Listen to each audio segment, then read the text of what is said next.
Cette capsule vous est présentée par Evo Retro, marque cool d'accessoires de jeux vidéo et de protecteurs pour mettre en valeur vos collections de figurines Funko Pop ou cartes Pokémon, ainsi que par la boutique Meixu pour vos peluches et articles décoratifs geek.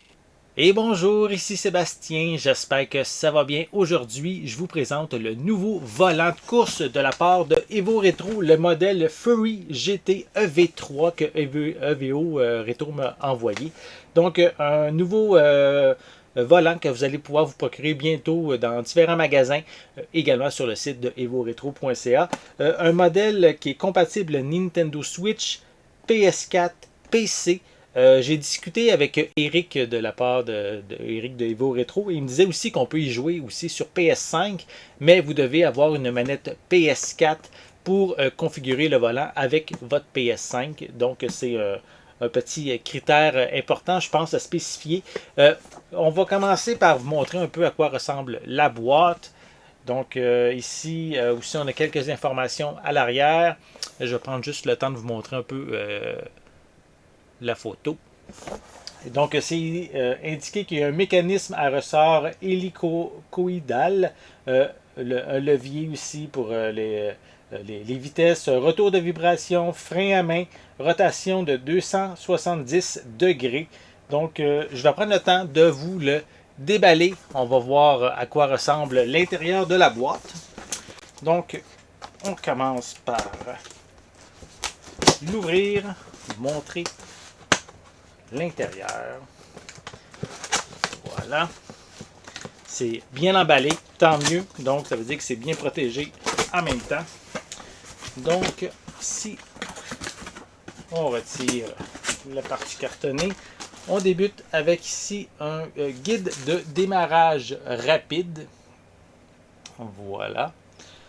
Ensuite, on retrouve évidemment, je vais mettre la boîte à terre, ça va être plus simple pour sortir le contenu. Donc, on a le volant.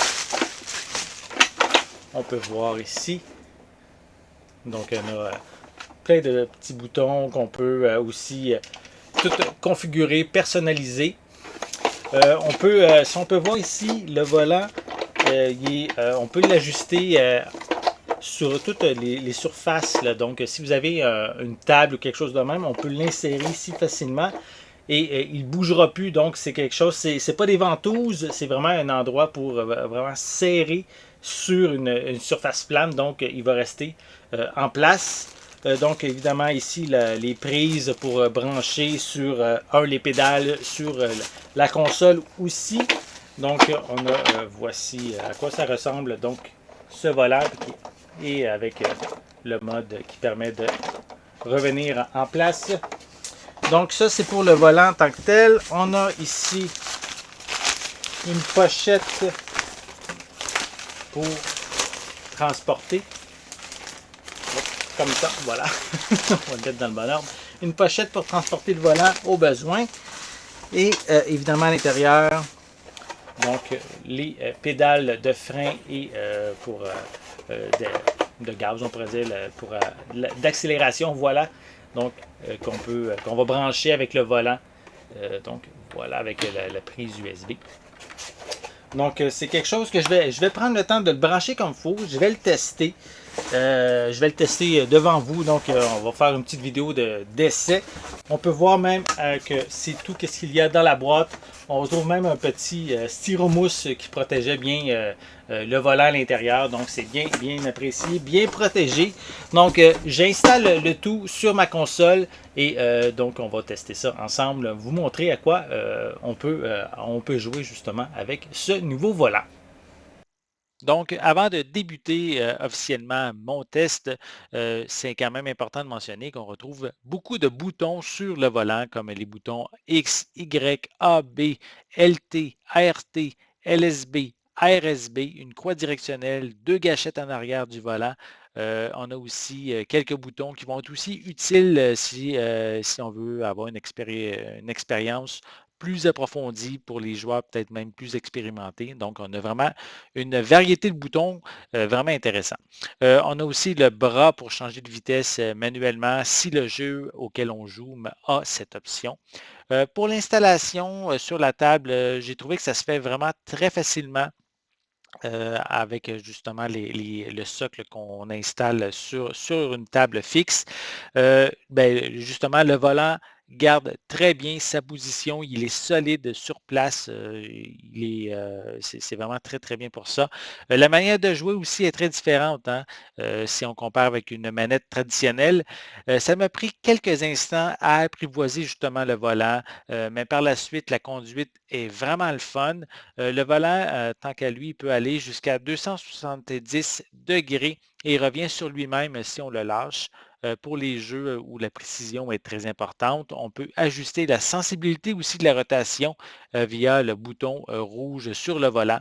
C'est facile, très pratique aussi pour certaines occasions de rendre notre volant plus sensible, exemple pour les jeux, on pourrait dire les jeux qui demandent de simulation, on pourrait dire, donc qui demandent une grande précision. J'ai pas beaucoup de jeux de course, alors j'ai testé en premier Mario Kart Deluxe 8 sur Switch. Ensuite, j'ai testé aussi Crash Team Racing. Ce sont deux jeux dans le même style, mais dont le volant n'a pas répondu pour moi de la même manière. Mario Kart Deluxe a fonctionné à la perfection du premier coup, tandis que Crash Team Racing, j'ai dû paramétrer les boutons du volant pour que tout fonctionne correctement. Durant les courses, le volant répondait très bien à mes mouvements, tout était très fluide. C'est vraiment agréable quand tout fonctionne très bien et c'est le cas avec le volant que j'ai testé. Donc, le volant Fury d'Evo Retro fonctionne très bien de ce côté-là. N'ayant pas de manette PS4 afin de détecter le volant, je n'ai pas pu le tester sur ma PlayStation 5. De plus, même si ce n'est pas indiqué sur la boîte, j'ai quand même essayé de connecter le volant sur ma Xbox Series S et malheureusement, il n'a pas été détecté. Dommage car le volant avait une compatibilité Xbox pour le précédent modèle que Evo Retro offrait.